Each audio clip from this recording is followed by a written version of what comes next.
Este programa contém dramatizações de pessoas e fatos reais. Alguns nomes foram mudados. Este programa é desaconselhável para menores. Ele contém imagens fortes que podem ser perturbadoras para algumas pessoas. É aconselhada prudência ao espectador. Ele é o pior assassino em série da história dos Estados Unidos. Esta é a história não revelada de duas médiuns talentosas que ajudaram a polícia a pegá-lo. Eu sentia o cheiro da morte. Esse cheiro é inconfundível. Morristown lhes dá boas-vindas. Em Nova Jersey, um sequestro se segue a outro. E neste... Para achar o sequestrador, uma médium tenta se conectar com cada vítima. E eu saí do meu corpo e ela estava no meu corpo. E deixei ela falar através de mim.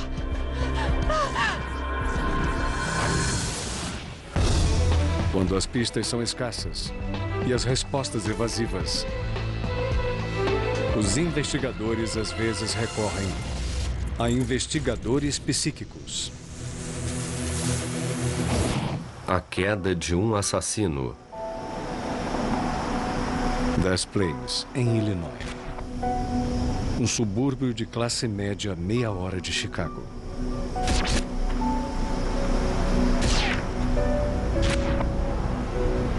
Em 11 de dezembro de 1978, Margaret Bellows para em uma drogaria local.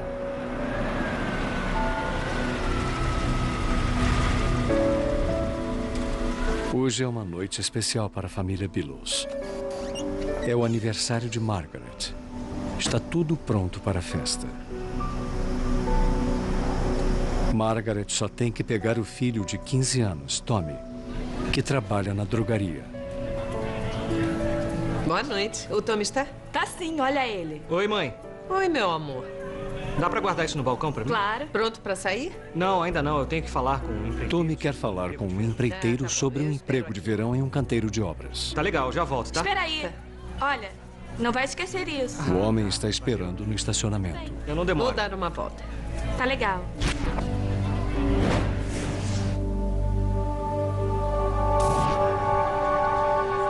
Mas Tommy não volta e a mãe dele fica preocupada.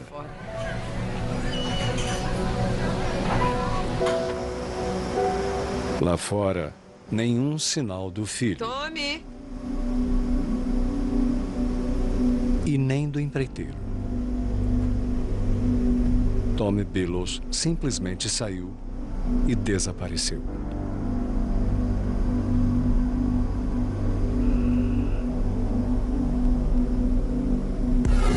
A família Bellows vasculha a área. Não acha nada.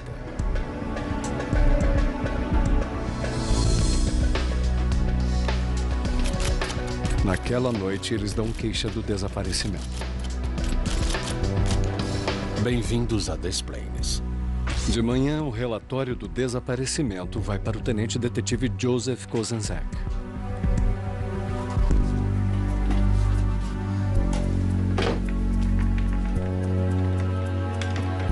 O relatório chegou à nossa sala sobre um rapaz desaparecido de 15 anos, da região de Des Plaines. É um adolescente de Des Plaines. Kozenzak vê qual é o colégio de Tommy. O meu filho também estudava no mesmo colégio. Então, isso me chamou a atenção imediatamente. Tive um grande interesse nesse caso de desaparecimento. Os detetives de Des Plaines interrogam o patrão de Tommy e perguntam sobre o homem com quem Tommy foi se encontrar. Ele devia voltar, mas não voltou. Um empreiteiro foi à loja para dar um orçamento de prateleiras e mostruários, essas coisas. O homem saiu um pouco antes do Tommy desaparecer. O dono só sabe o primeiro nome do homem, Eu só sei que o nome John, dele era... e um número de telefone. Eu acho que tem o telefone dele. Vai levar um tempo para verificar os antecedentes, começando só com um número. Prontos? Ninguém acredita que Tommy tenha fugido. Junta mais. Isso, Ele é assim. bom aluno e atleta e amante de fotografia. Ele era um jovem muito dedicado, tinha metas, queria ir para a faculdade. Queria ganhar dinheiro para montar um quarto escuro para ele. Estava empenhado nisso. Não era uma pessoa que estivesse envolvida em alguma atividade ilegal, como drogas ou outras coisas que o tirariam inesperadamente de casa. A polícia checa o empreiteiro através do telefone e verifica que ele tem uma ficha execrável. Nós já checamos e ele foi fazer um orçamento. Ele cumpriu pena por agressão sexual em Iowa. Ele já tem Sua vítima, um adolescente. Tudo bem, você tem que verificar com as autoridades de Iowa. Seu nome? Veja a situação dele. John Wayne Gacy. Certo, pode deixar. E literalmente, quando essa informação veio por telefone, nós sentimos um frio na espinha porque ficamos espantados por termos esse cara. Ele devia ter sido um dos últimos a falar com esse rapaz. Ele é um maníaco sexual. Então resolvi que iríamos à casa do Gacy falar com ele.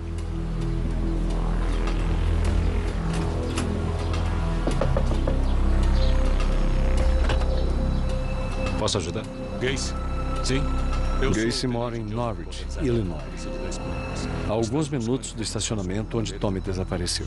Você ouviu? Não, mas podem entrar se quiserem. Nós gostaríamos. Obrigado. Tá.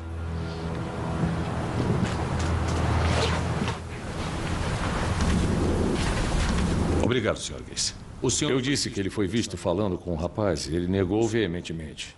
Falou, quem disse isso está mentindo. Eu não falei Eu fui mesmo. na loja para dar um orçamento de prateleiras. Gacy diz que está muito ocupado para ir à delegacia agora. O dono precisava fazer umas prateleiras na loja. Foi o que aconteceu. Vamos à delegacia. Olha, agora não vai ser possível. Ele disse que quando terminasse o trabalho me ligaria e então iria à delegacia.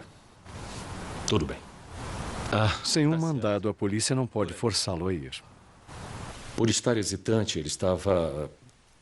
Eu senti que ele estava nos enganando. No dia seguinte, Gacy aparece para o interrogatório e vê que a polícia tem um mandado para dar uma busca em sua casa.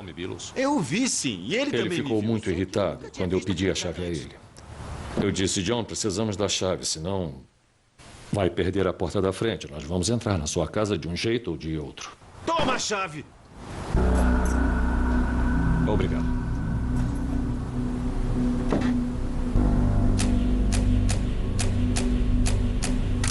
Na casa de Gacy, algumas coisas davam calafrios.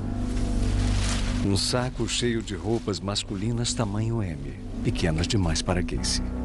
Um anel escolar, do colégio de Tommy Billows, mas com as iniciais JS. E carteiras de motorista, nenhuma de Gacy.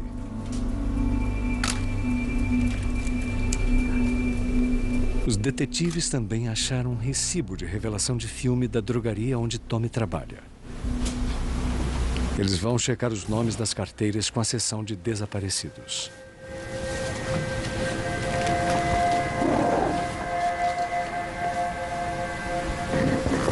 Detetive! Nós descobrimos que todo o piso do armário, na verdade, era um alçapão que levava a uma área de pé direito baixo, debaixo da casa do Gacy. Vou pegar a lanterna. Um lugar perfeito para esconder um corpo. Mas não há sinal de escavação recente. Os policiais notam que a terra está coberta com uma substância branca em pó, cal. Muita gente espalha cal sobre o piso para evitar que fique úmido.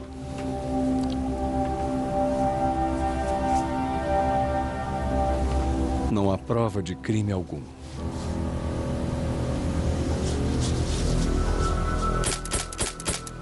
Nós sabíamos que quando voltássemos à delegacia, teríamos que liberar o John Wayne Gacy da custódia, porque não havia provas suficientes. Mas Kozenzek não vai desistir. A primeira coisa que eu fiz foi montar uma vigilância. Então designei 2 detetives para ficar perto da casa dele, de olhos abertos, e nos avisar do que estava acontecendo.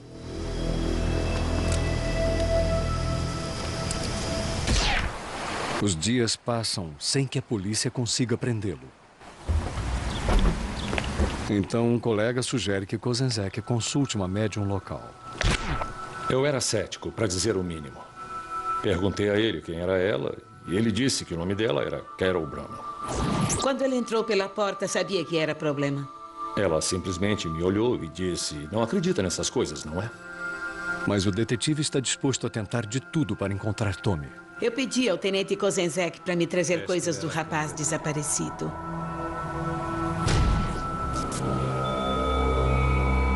Broman consegue ler as pessoas através de um objeto que elas tocaram que é importante para elas. Ele não está mais vivo, não está mais conosco. É quase como uma coisa elétrica. Não dá para explicar melhor. Você capta uma conexão. É como uma energia vinda do indivíduo. Mas aí ela se expande e te dá todo tipo de informação.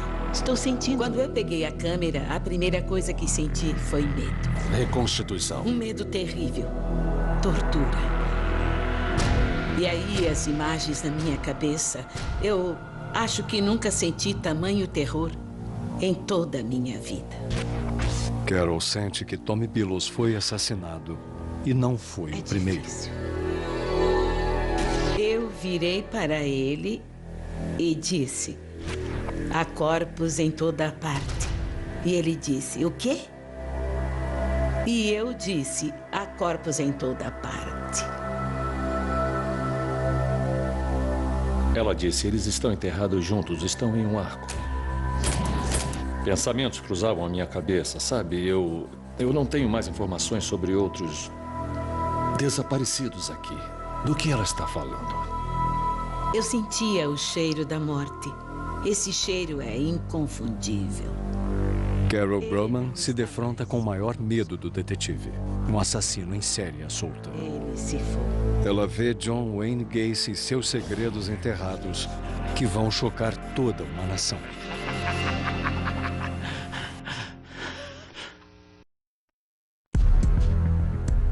Em 1978, os detetives de Illinois pedem ajuda à médium Carol Broman na busca por Tommy Billows. O quê? Você quer me O achar? suspeito, Tá, então toma um essa homem faca. chamado John Wayne Façam o Gacy. que quiserem, não vão encontrar nada. Existe muito sofrimento. Carol acredita que Tommy foi morto junto com muitos outros. Sua visão surpreende o detetive Joe Kozenzek. Nós não fazíamos a menor ideia sobre vítimas múltiplas neste caso. Mesmo assim, ela chamou a nossa atenção sobre isso. A primeira preocupação do detetive é achar Tommy. Ele traz um mapa do município de Cook para Carol ler. Lago Michigan. Kentucky. Ela vê água, mas não consegue sentir Tommy em lugar algum do mapa. Pensei que era o nome de uma empresa ou parte do nome de uma empresa. Pintura, decoração, manutenção. A caminhonete de Gacy de sua empresa de construção tem um grande M pintado. Carol também vê canteiros de obras. As visões vêm com uma dor intensa.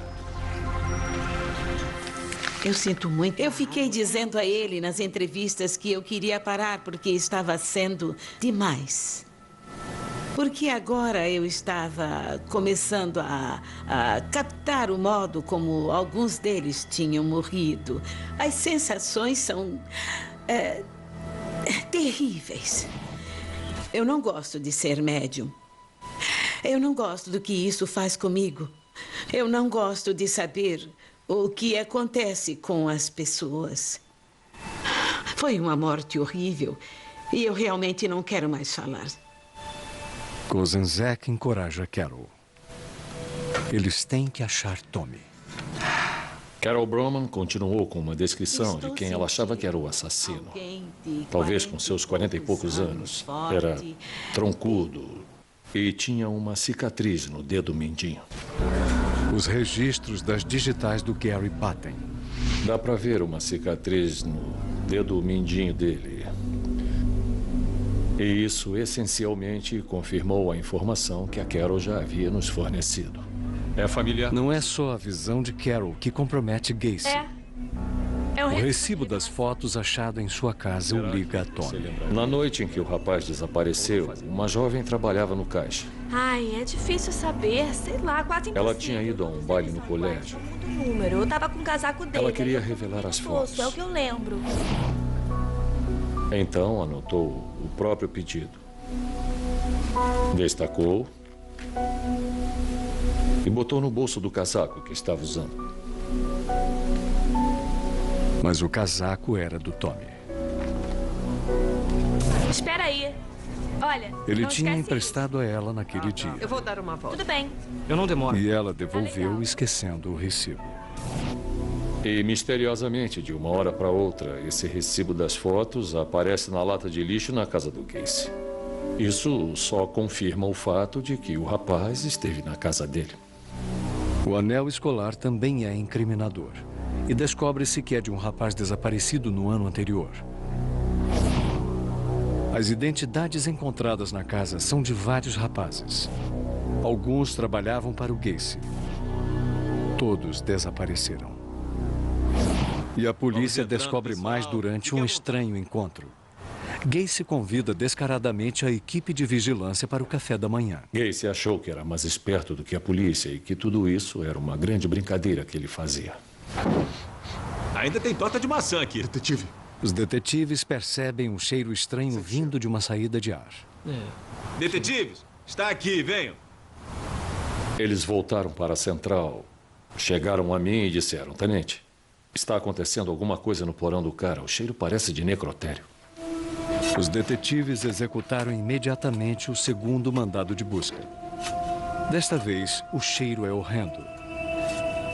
Gacy havia inundado o porão, embora a água tivesse escoado.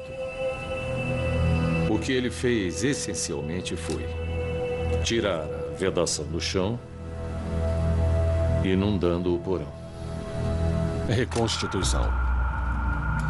Os fantasmas há muito enterrados agora emergem. E então, Sr. Gacy? De novo sob custódia, Gacy faz uma confissão chocante. De que matara não apenas Tony Billows, como dezenas de rapazes em um período de 6 anos. Eu fiquei sem espaço e enterrei eles no porão. Ele falou especificamente como os atraía para sua casa, como os enganava para algemá-los e como os matava.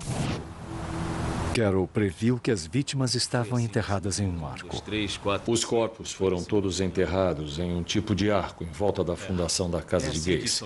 Carol foi precisa. A sua declaração inicial para nós sobre vítimas múltiplas tinha se mostrado verdadeira. Os investigadores desencavaram o estonteante número de 29 corpos na propriedade de Gacy. A polícia do município de Cook e os legistas tiravam os corpos do porão. E eu lembro de me sentir oprimida, desejando que não fosse verdade. O repórter Todd Wessel, do Journal and Topics de Des Plaines. A reação da comunidade foi de choque e incredulidade. A reputação de John Wayne Gacy era de um cara feliz e trabalhador. Tinha uma empresa de construções, era muito brincalhão. As pessoas o achavam um cara legal. Depois de identificar os corpos, os investigadores perceberam uma triste verdade. O Joe ligou depois me perguntando se eu tinha visto na televisão e eu disse que vi, sim. Os investigadores explicam que não acharam o corpo de Tommy. Só o casaco escondido dentro de uma parede.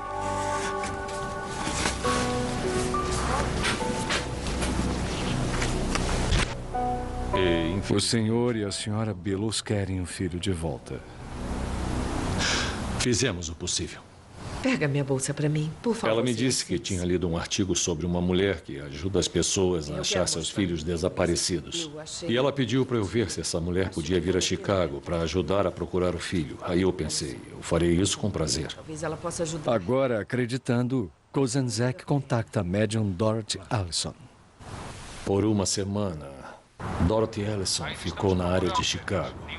E eu saía com ela todo dia no meu carro, com tempestades de neve indo e vindo. Ela disse, você tem que pegar algumas estradas onde vai achar cidades de letras duplas. Atravessando o rio Des Plaines, Dorothy de repente sente que a presença de Tommy está próxima.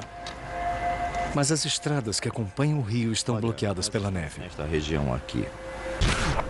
Dorothy prediz um dia de primavera, quando as estradas estarão livres e o rio não estará mais congelado. Ela escreveu alguma coisa num caderno e disse: neste dia vocês vão achar o corpo do rapaz. E a data era 9 de abril. Isso foi 4 meses antes. Ela me dizia o dia em que eu ia encontrar o corpo. Aqui.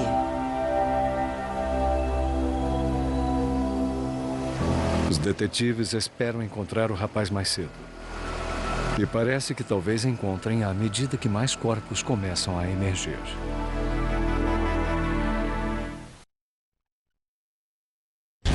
(9 de abril de 1979). O dia que a médium Dorothy Allison disse ao detetive Joe Kozenzak. Eu estava em minha sala e o telefone tocou. Era o gabinete do xerife do município de Grundy, em Illinois. E o tenente disse: é melhor vocês virem aqui. Nós encontramos um corpo e achamos que é do rapaz que vocês procuram. E aí, de repente, eu me lembrei do papel na minha pasta. Eu peguei e dizia 9 de abril. Esse provavelmente foi um dos melhores exemplos de capacidade mediúnica que eu já vi. Kozenzak vai ao local na vizinhança do município de Grundy. Ele passa por placas de cidades com 2 nomes, como Dorothy Allison previu. Ele vê uma hospedaria e bombas de gasolina antigas, vistas por Carol Broman. Muito do que ela disse foi bastante preciso e estava certo. Carol disse que Tommy não seria encontrado no município de Cook. Ele não estava mesmo no município de Cook. Então eu acho que temos que reconhecer o valor da Carol. Ela estava certa nesse sentido e o mapa do município de Cook era irrelevante. O corpo encontrado na margem estava há meses coberto por neve. Os registros dentários confirmam que a médium já sabia. É Tommy Billows, a vítima final de Gacy.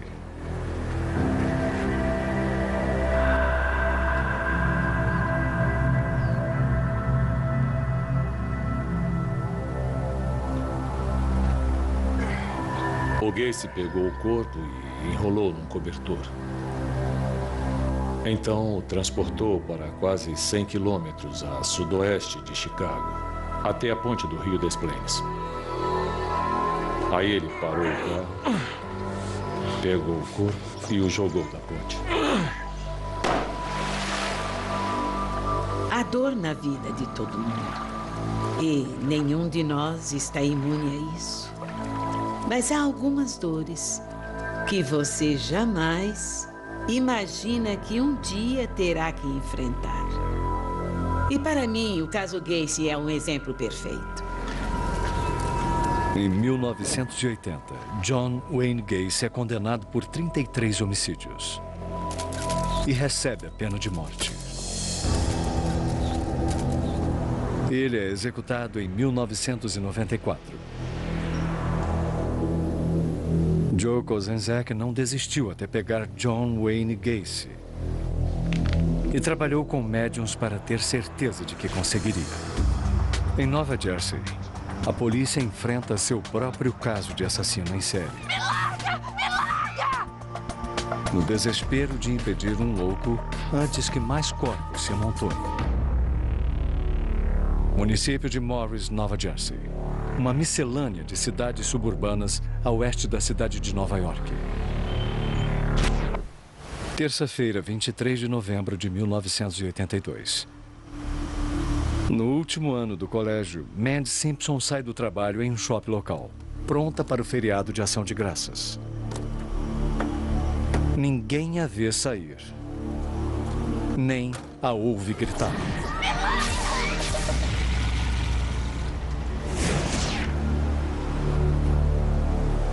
Uma hora depois, a mãe de Mandy está preocupada. Sua filha sempre vai direto para casa. Ela acha o carro de Mandy, a bolsa da moça e as chaves dentro. Mandy! Não pode ser. Mandy! Mandy! Mas é. Mandy! Mandy! Uma unidade canina vai imediatamente ao shopping. Vamos lá, rapaz. O cão capta um odor. Isso. Assim. Mas a trilha termina 2 vagas depois. O capitão detetive da polícia de Parsippany, Gene Moore, abre um caso de desaparecimento. Primeiro, tentamos estabelecer um padrão de como a pessoa estava vivendo. E começamos a fazer uma investigação de todas as pessoas que a desaparecida conhecia. A polícia apura que Mandy é uma filha dedicada, uma aluna modelo. Você pode tentar, não pode? Posso? Tranquila, querida e ativa na equipe de líderes de Vamos torcida. Isso. Mandy Simpson não é uma fugitiva. 7. No dia seguinte, foi feita uma investigação no shopping. Então, E as pessoas foram interrogadas sobre a noite anterior. Você viu alguma coisa estranha? Pra dizer a verdade, outro dia eu fiz O que foi? sim. Quando Uma eu mulher estava saindo, eu vi que um estava homem no dentro de um carro estacionamento. Lembra de ter visto um indivíduo de cabelo castanho em um modelo antigo de sedã, não muito longe de onde estava o carro da vítima. Alguma coisa nele era assustadora. Isso foi pouco antes da Mandy sair. Você por acaso seria capaz Mas a mulher de não anotou a placa. Ela dá um retrato falado à polícia, mas isso não leva a um suspeito imediato. 2 dias depois é ação de graças. Para a médium de Nova Jersey, Nancy Olin Weber, ele começa como um feriado normal. Quando eu era pequena, sabia das coisas antes de acontecerem. Eu pensava que o rádio estava ligado, ouvia um aviso, e minha mãe chegava em casa do trabalho e eu dizia: adivinha quem está dando a luz? Ou adivinha quem morreu? E ela contava para todo mundo e diziam: Millie, você é doida. E aí, 15 dias depois, acontecia. Eu nunca soube como ligar e desligar isso. Não tinha controle algum. Nancy aprendeu a esperar o inesperado. Como no caso de Mandy Simpson. Alô? Recebi uma ligação de uma mulher que eu já tinha conhecido rapidamente. Ela disse: a amiga da minha filha desapareceu. Você viu alguma coisa? Pode me dizer alguma coisa? Ela está bem? Eu tive visões imediatamente. E eram visões que eu tentava apagar da mente porque eram terríveis. Eram lampejos que aconteciam em segundos. Vou tentar ajudar. Rápido demais para distinguir uma pessoa ou um lugar. Só um nome. Mandy. Eu não sabia onde e não sabia dizer, mas imediatamente veio um sequestro na minha mente. E também vieram imagens horríveis de uma vítima torturada, estuprada, morta e colocada num tanque d'água. Mas antes que Nancy possa entrar em contato com a polícia, o maior temor de todo mundo se concretiza. Um morador da cidade próxima de Randolph acha um corpo. Estava em um velho tanque d'água de cimento. Eu não sei exatamente para que era usado, mas estava abandonado há anos. Não era mais utilizado, mas havia água dentro. Ela estava dentro do tanque central. Foi esfaqueada várias vezes. Mas os investigadores não acham a arma. Nada que leve a um suspeito.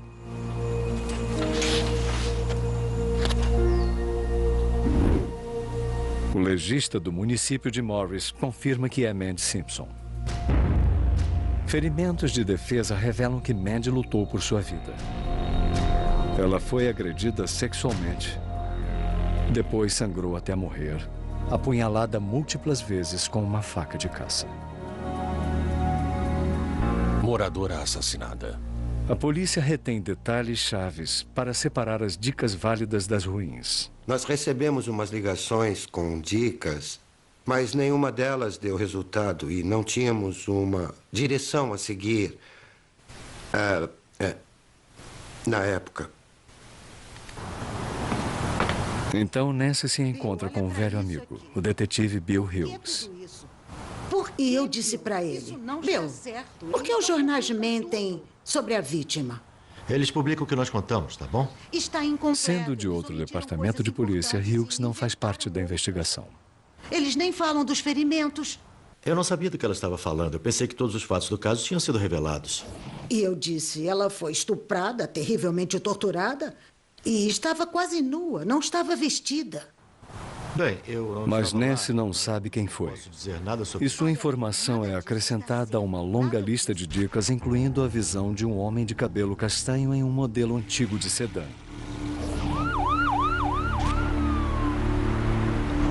Os policiais ficam de olhos abertos para este carro. Eles param vários homens que lembram a vaga descrição em carros semelhantes. Mas se os documentos estão em ordem e não há evidências para justificar uma busca, a polícia os libera. As pessoas que moram nas cidades vizinhas estavam ficando nervosas e imaginando o quanto isso ia durar até conseguirmos respostas. E aí, de repente, tivemos uma segunda vítima. Vou verificar. 5 de dezembro de 1982. 15 dias depois do assassinato de Mandy Simpson. Outro carro abandonado em uma estrada escura do município de Morris. A viatura 33 acaba de informar ter visto um veículo que se encaixa na descrição. De novo, uma bolsa deixada no banco. Chave na ignição. E a motorista desaparecida. Mais ou menos na mesma hora, em uma parada na rodovia interestadual 80, ali perto, um caminhoneiro tenta descansar. Ele ouve baterem a porta. E quando vai olhar, ouve uma mulher. Socorro, por favor, me ajude. Ela foi esfaqueada no peito e está sangrando muito.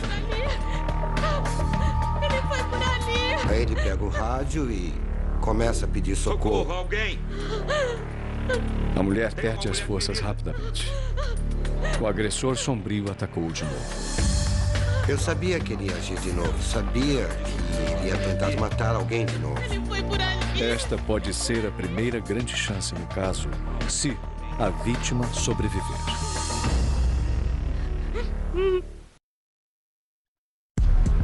Três semanas depois do assassinato de Mandy Simpson, Tina Finnegan, de 20 anos, luta pela vida depois de ter sido esfaqueada. Mas Tina morre a caminho do hospital. Mais uma vez, a polícia tem que informar aos pais de outra jovem que sua filha foi assassinada. Claro, o que houve? Sem testemunhas, os investigadores precisam de evidências para achar o assassino. Os peritos na cena do crime recolhem a impressão de uma palma no carro de Tina. Mas isso de pouco adianta até acharem um suspeito. Eles também recolhem uma impressão de pneu. De novo, só será útil se acharem o carro de um suspeito para comparar. O caminhoneiro lembra de ter visto um sedã dos anos 60 azul ou verde arrancando. Bate com o que foi visto perto do carro de Mandy Simpson. Mas, de novo, nada da placa. O promotor do município de Morris convoca uma reunião de força-tarefa especial. Muito obrigada. Comparecem as polícias estadual e local do município. A reunião terminou. Na força-tarefa, o detetive Bill Hughes e eu nos unimos em equipe. Aquela médium. E procuramos estabelecer direções no caso. Hughes me disse que conhecia uma mulher que tinha ajudado em alguns casos e que era muito boa. Eu disse, como assim, uma mulher? Ele disse, é médium. O que você acha disso? Eu fiquei um pouco cético. Provavelmente até mais do que um pouco cético. Mas eu quero arriscar. Eu disse para mim mesmo, fique com a mente aberta, porque pode ser verdade. Talvez possamos usá-la. Essa criança... Nancy relata suas impressões do caso Mandy Simpson, dando a eles informações não liberadas para a imprensa sobre o ataque. Eles concordam em trabalhar juntos. A Nancy gosta de ir ao local dos crimes, sabe? Ela gosta de ir lá, não fica sentada no lugar, pensando. Ela tem que sair e participar. Nós entramos no meu carro e dissemos a Nancy que íamos levá-la a algumas cenas de crimes, mas não íamos dizer onde, e nem o que tinha acontecido. Nós queríamos que ela nos dissesse. No estacionamento do shopping, Nancy identifica a vaga onde Mandy Simpson estacionou. Ela começou a descrever coisas. Que o cara ficou um bom tempo no estacionamento, esperando a vítima. Ela veio no carro dela. Ela nos deu uma descrição do homem que estava envolvido. Do carro que estava envolvido. Ele a puxou do carro. Tudo o que ela diz bate com o que eles sabem até agora. Ela reagiu e lutou. Em seguida, os detetives a levam à região em que o corpo de Mandy foi encontrado. Ela pede para ir sozinha. A Nancy foi direto para o lugar onde a primeira vítima foi deixada. Foi direto para aquele local. Foi incrível. Ela penetra numa zona paranormal. Na verdade, ela sente o que a vítima passou na hora. É como se ela entrasse na mente da outra pessoa quando o crime foi cometido.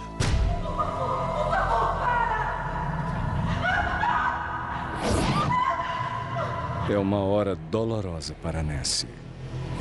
Ela sintoniza uma moça apavorada que sabe que vai morrer. É muito intenso.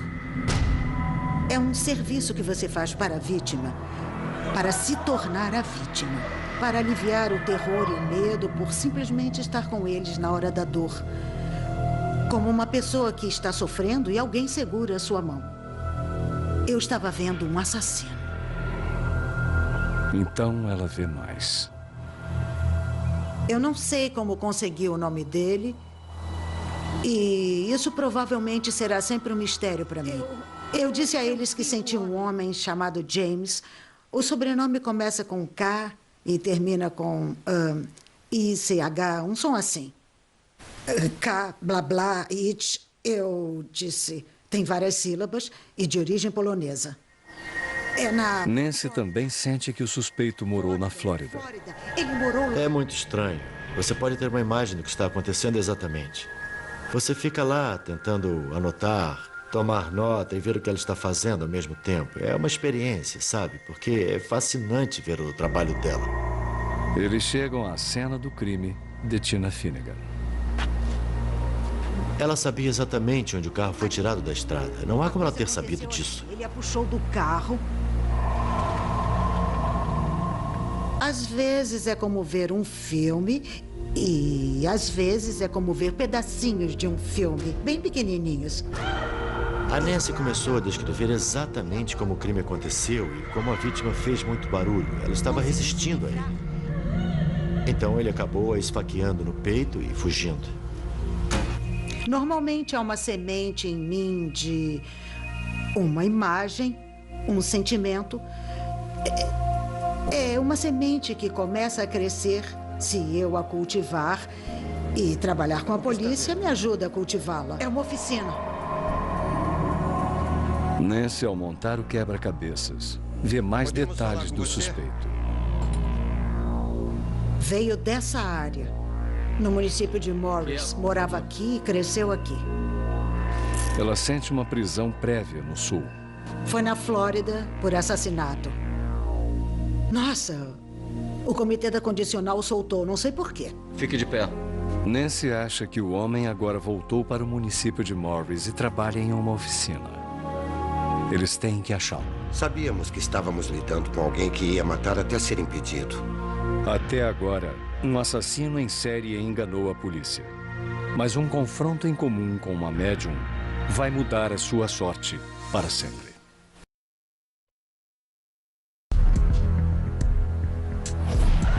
A médium Nancy Orlin Weber tenta ajudar a polícia de Nova Jersey a achar um assassino em série. Vejo. Os detetives estão ávidos para contar as descobertas de Nancy na próxima reunião da Força Tarefa. Com licença, quem é? Mas não vão muito longe. Está nos ajudando. Alguns policiais encarregados do caso não gostam da ideia do envolvimento de uma médium. Como é que é? Eu acho muito difícil para a polícia, que tem que ser linear em sua função. Só os fatos, senhora, sabe? Trabalhar como uma médica. Determinada a fazer o que puder, Nancy chama seus alunos com quem ela trabalha para desenvolver a capacidade mediúnica deles. Jovem, vamos nos concentrar. Foi a única vez que falei sobre um caso em que estou trabalhando com alguém que não é da polícia. Eu disse, preciso de ajuda. Precisam devolver isso. Eles se reúnem rezando por orientação espiritual para exercer alguma influência sobre o assassino. Que causou a ela. Que devolvam para o James K. Blá Blá It. E foi como eu disse. A dor que ele causou. Deixem ele sentir o que faz com as mulheres. Que isso pare. Que ele sinta. No dia seguinte, Jimmy Moore ligou dizendo, Nancy, o que você fez? Moore explica que na noite anterior, um morador ligou para a emergência e foi levado para um hospital da região. Está dolorido, não está? O nome do homem é James Coderit. O Coderit ligou para a emergência pedindo ajuda à polícia. E quando chegou à casa dele, ele mostrou um ferimento à faca nas costas. Deixem que ele sinta o que faz com as mulheres. As duas vítimas foram esfaqueadas. Parece que a ferida dele foi auto-infligida. Os investigadores notam que ele lembra o retrato falado da polícia. Coderit conta uma história confusa sobre um motorista doido que o tirou da estrada e depois o esfaqueou. Lembra de como era esse doido? Ele diz que o agressor bate com a descrição do cara que matou as duas moças. Desalinhado. Ele sentiu a pressão. Estava tentando se passar por vítima. Estava tentando desviar a atenção de si mesmo. Teve o efeito oposto. Os investigadores precisariam de um mandado para dar uma busca no carro de Coderit caso ele fosse o suspeito. Mas com Coderit sendo uma pretensa vítima de crime, não era preciso um mandado. Os peritos descobrem sangue e cabelo de Mandy Simpson no carro, assim como fibras da jaqueta de Tina Finnegan.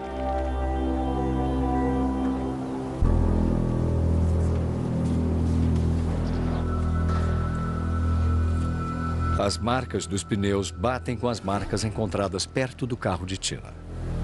O que foi? Como Nancy Orlin Weber predisse, Coderit já havia matado 2 vezes na Flórida. Será usado contra você no tribunal. Solto por bom comportamento, ele se mudou recentemente para o município de Morris e trabalha num posto de gasolina.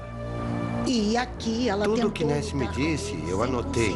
E quando o caso acabou e eu pude sentar e revisar...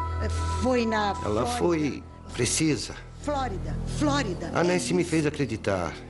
E eu não hesitaria em usar uma médium em outra situação no futuro. Eu não fiquei muito surpreso. Eu imaginei que muitas informações que a Nancy estava dando iam ser confirmadas quando pegássemos o sujeito. Satisfação é essa a palavra que eu usaria. Um monstro tirado das ruas. Talvez pela capacidade mediúnica de Nancy. Acredito que nós andamos com uma gama de informações de que não temos consciência. Que absorvemos de alguma forma e usamos. Que isso pare. Acho que toda a informação que eu dei neste caso moveu alguma energia. Os pensamentos são muito poderosos e potentes neste mundo. Os promotores acusaram James Coderit de rapto, agressão e assassinato de Mandy Simpson. Tribunal de Justiça. E de rapto e assassinato de Tina Finnegan. Ele foi declarado culpado de tudo e condenado à prisão perpétua. Carol Broman e Dorothy Allison ajudaram a polícia de Chicago a resolver o maior caso de assassino em série da história dos Estados Unidos. Ela está sofrendo demais. Nancy Orlin Weber ajudou os investigadores de Nova Jersey a pegar outro assassino em série que só estava começando.